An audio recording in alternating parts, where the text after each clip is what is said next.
The Mississippi Poor People's Campaign made an impassioned plea to Governor Tate Reeves today. Well, in a news conference outside the governor's mansion, advocates called on the governor to reconsider the ending of a federal program. It was designed to provide rental assistance for people impacted by COVID-19. 12 News' Richard Lake has more from advocates and what state lawmakers had to say. Last week, Governor Tate Reeves announced the ending of Mississippi's federal rental assistance program.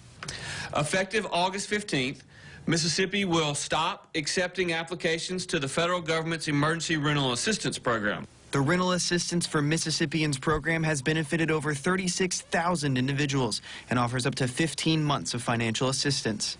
Advocates are calling the decision to end this program premature. So we're appealing to you, Governor Tate Reeves, to do the right thing.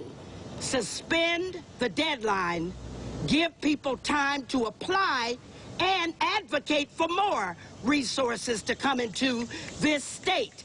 We are standing in front of a building that was built by uncompensated laborers. Let's do right by our people. Let's do right by those who suffer the most. You're showing you do not care about regular working people in Mississippi who need help. And government, by sending back federal dollars that would be going to other states, other areas of the nation, is ridiculous. The rental assistance program has roughly $130 million left in its budget. Whatever is left after the August 15th deadline will be sent back to the federal government. With the legislative session approaching, state representatives are prioritizing housing security and calling for change now before it's too late. We should be doing everything that we can to help people, and the people of this state are suffering.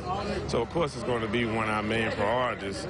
With the governor making a statement that he wanted to send the money back by August 15th is the deadline, the action needs to happen now.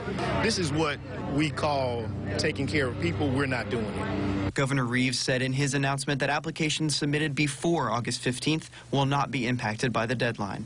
Reporting in Jackson, Richard Lake, 12 News.